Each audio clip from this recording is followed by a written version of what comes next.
তো আপনাদেরকে শোনাতে যাচ্ছি একটি সত্য ঘটনা। তো চলুন ঘটনাটিকে শোনা যাক। এই যে ঘরটা দেখছেন, এখানে আগে একজন বৃদ্ধ মহিলা থাকতো। এখন এটি পরিত্যক্ত হয়ে গেছে, এটি আমাদের ঘরের সাথেই। তো এখানে যে বৃদ্ধ মহিলাটা থাকতো, তিনি একদম চুপচাপ থাকতো এবং কি কারোর সাথে বেশি কথা বলতো না। তো আমরা ওনাকে এতটা বেশি দেখিও নাই, তবে যখন আমি ছোট ছিলাম তখনের এই ঘটনাটা। তো উনি অনেক দিন মানে উনি কীরকম একটা ছিল, ভয় পেত, সবসময় ঘরের ভিতরে থাকতো আর অনেক ভয় পেত উনি। তো একদিন তাকে আর দেখা যাচ্ছিল না, অনেক দিন ধরেও তাকে আর দেখা যাচ্ছিল না। তো আমরা এতটা ভাবিনি, মনে করেছি কোথাও বেড়াতে গিয়েছে বা, তো আমরা তেমনটা এটাকে নিয়ে যাচাই বাছাই করিনি। তো একদিন, দুদিন, 3 দিন এরকম করে 2-3 সপ্তাহ চলে গেছে, তাকে আর দেখাই যাচ্ছে না। তার ছেলে মেয়ে বলতেও কিছু ছিল না, আমরা কখনো দেখিনি তার ছেলে মেয়েকে। তাকে কোথাও দেখা যাচ্ছিল না, মানে তিনি ঘর তারাও দেয় নাই, এইভাবে ঘরটাকে রেখে চলে গেছে। তো চলে গেছে, তো আমরা দরজাটা ভাঙার চেষ্টা করলাম, কিরে ঘরের মধ্যে কেউ নেই, কোনো কাউকে দেখাও যাচ্ছে না। তো আমার দরজাটাকে ভাঙার চেষ্টা করলাম সবাইকে নিয়ে। তো এটা 2-3 ধাক্কা দেবার সাথে সাথে খুলে গেছে। তো সাথে সাথে খুলে যাওয়ার পর আমরা তার ভিতরের রুমে দেখি তাকে কি ভারী ফালাই, তার লাশটা একদম পচে সাদা হয়ে, চোখগুলো উল্টে বড় বড় হয়ে তাকে এভাবে রাখা। আমরা যাইনি, শুধু আমার বাবা গিয়েছে আর ওই বিল্ডিংয়ে যে মালিক ছিল উনি।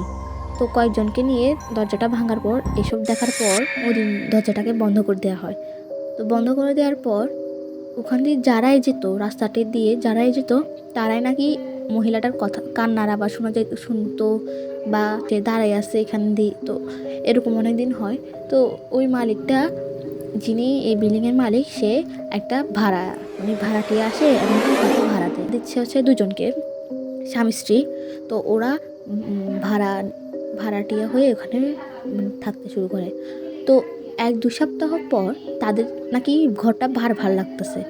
তো উনি মালিককে বলল যে এমনি আমাদের ঘরটা ভার লাগতো। উনি মালিকটা বলতেছে না না কিছু হবে না, এমনি এখানে আগে বৃদ্ধ মহিলা থাকতো এখন নেই। উনি কিন্তু বলে না যে বৃদ্ধ মহিলাটাকে কীভাবে মারা হয়েছে বা মরে গেছে উনি, তো এটা বলে না।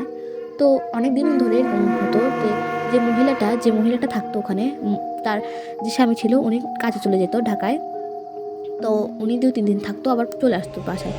তো এরকম করে একদিন উনি চলে যাওয়ার পর তার কাছে নাকি ঘরটা ভার লাগতেছে।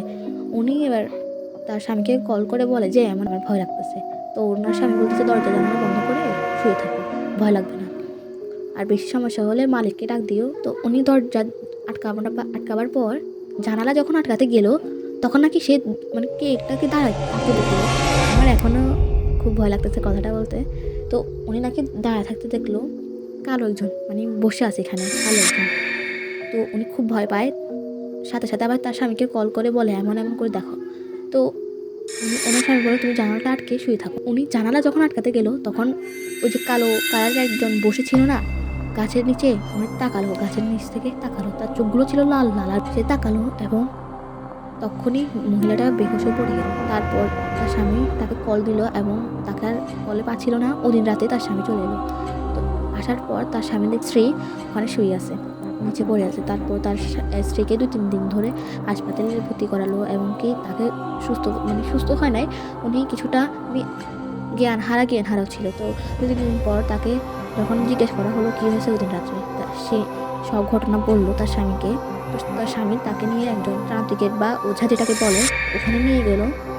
নিয়ে যাওয়ার পর তান্ত্রিককে বললো, তান্ত্রিক বললো যে তোমাকে তাবিজ দিচ্ছি, এগুলো রাখো।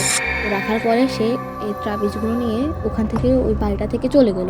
তো এটা হচ্ছে ফুল ঘটনা। আর এই যে রাস্তা দিয়ে যে কেউ যায় তারা নাকি ওই বৃদ্ধ মহিলাটার আওয়াজ শুনে বা তাকে দেখতে পায় এসব বলে। আর যতগুলো ভাড়াটিয়া আসে বা ভাড়া নেয়, ওরা সবাই 2-3 দিন সপ্তাহ থাকার পর চলে যায়। এটা মানে বৃদ্ধ মহিলা, এইসব ঘটনাও বৃদ্ধ মহিলারা মারা যাওয়ার পর হয়। তো এটা ছিল আমার সত্যিকারের একটা ভয়ঙ্কর গল্প।